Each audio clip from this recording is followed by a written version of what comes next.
When today's video comes to you because Cheryl wanted to vacuum the Jeep.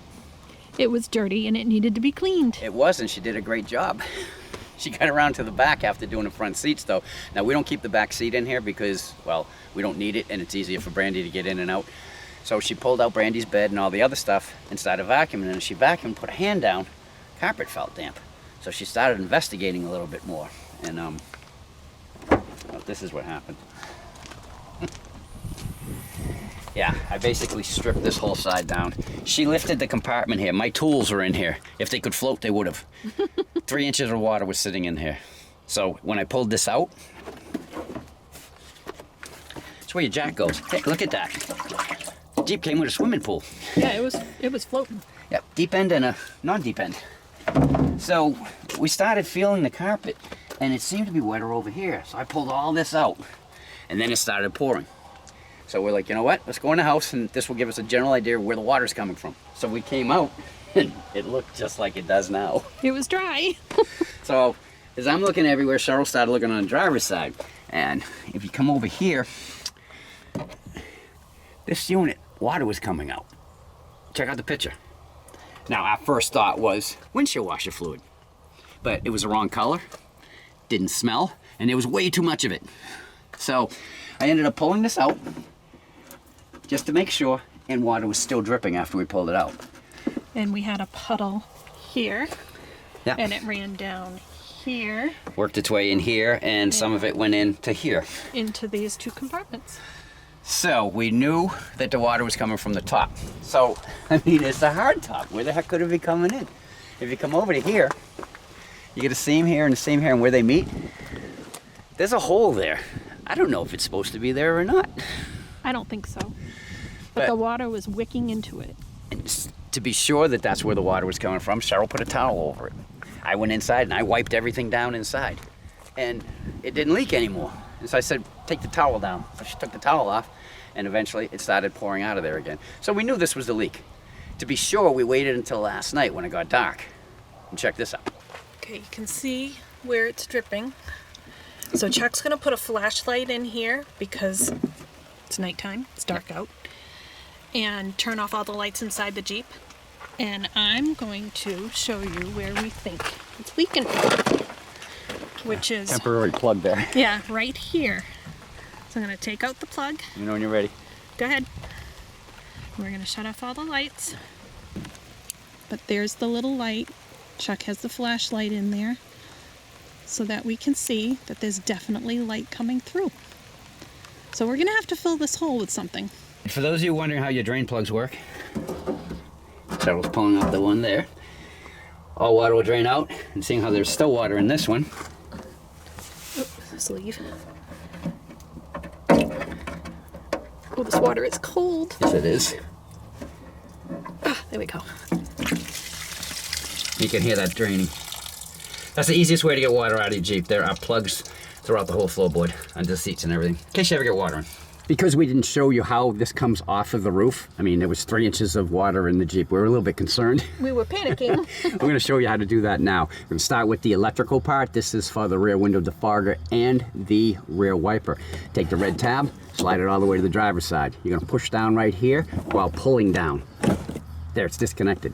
This is your rear windshield wiper fluid tube. Disconnects here. This is like oval. You see those lines right there? Yep. On both sides. Squeeze it together, pull straight down, comes right off. As far as taking this off the roof, all I did was push towards the driver's side, and it popped out on this side, and then just work it out. So that's all there is to it. So we knew for a fact that that's where it's leaking from. But then my brain started thinking, well, what about the water that's not coming out on the inside? Does that mean I've got water piled up in here? Oh no. So we pulled out our endoscope. If you guys don't have an endoscope, trust me, you want one. Whether you own a Jeep, an RV, a home, there's just always certain things that you need to go and see. We'll put a link in the description box down below. But we stuck it into the hole and it's checked out down here. And as you can see, we thought this area may have been a release. So stuck flashlights under it, and lo and behold, look, there's a light. We knew the water was getting out. What we're gonna do is we're going to, well, get a little black butyl tape or silicone, something that won't make too much of a mess that can't be seen. And we're going to seal that, and that should solve our problem. We checked online. There was a couple of people who posted pictures they were having something like this, but no one ever answered them. How they fixed it. Yeah, so this is how we're fixing it. We were trying to decide what we wanted to put in the roof to seal it up. We were going to use black sealant, but sometimes that's shiny and the roof is kind of flat black. We were afraid that would stick out.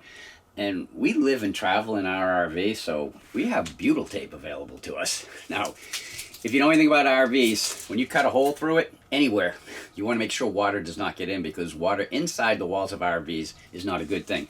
So they use butyl tape. We have some, and it's already black. So what we're going to do, we're just going to take a piece of it, and we're going to manipulate it. Well, a small piece in this, but, you know. It's kind of like clay. Yeah, get into a, that's too big, but just to give you an idea, and push this into the hole, and then see what happens. We will clean it up, but let's just see if this is even going to work. If it doesn't, maybe we will look at the black sealant. You can use whatever you have that will stop water from penetrating or wicking into the hole like it is. So let's go outside and see how well we do. And there's the finished product. And I don't think anybody that's not looking for it Yeah, is we'll even see. going to notice it. No. Well, as you can probably hear and see, the roof is getting a good dose of rain, so when it's over, we're going to check to see whether or not we took care of the leak. We have been getting battered with rain here, so it was a perfect opportunity to check the For the Jeep. leak. Let's see how we did. Pulling out the paper towels. Oh, dry. Dry, dry, dry, dry, dry, dry, dry, dry, dry, dry, dry, dry, dry. Oh, it's up where I touched it. But dry, dry, dry. Nice. No puddles in the back. Nope. And up underneath the electrical, it's dry. Awesome. The way this is held in, you have a clip here, the top, and on the bottom. So I'm just gonna get the stuff back in and just push it in. I mean, it doesn't hold all that well. That's why it's easy to get out. Then locate your wiring.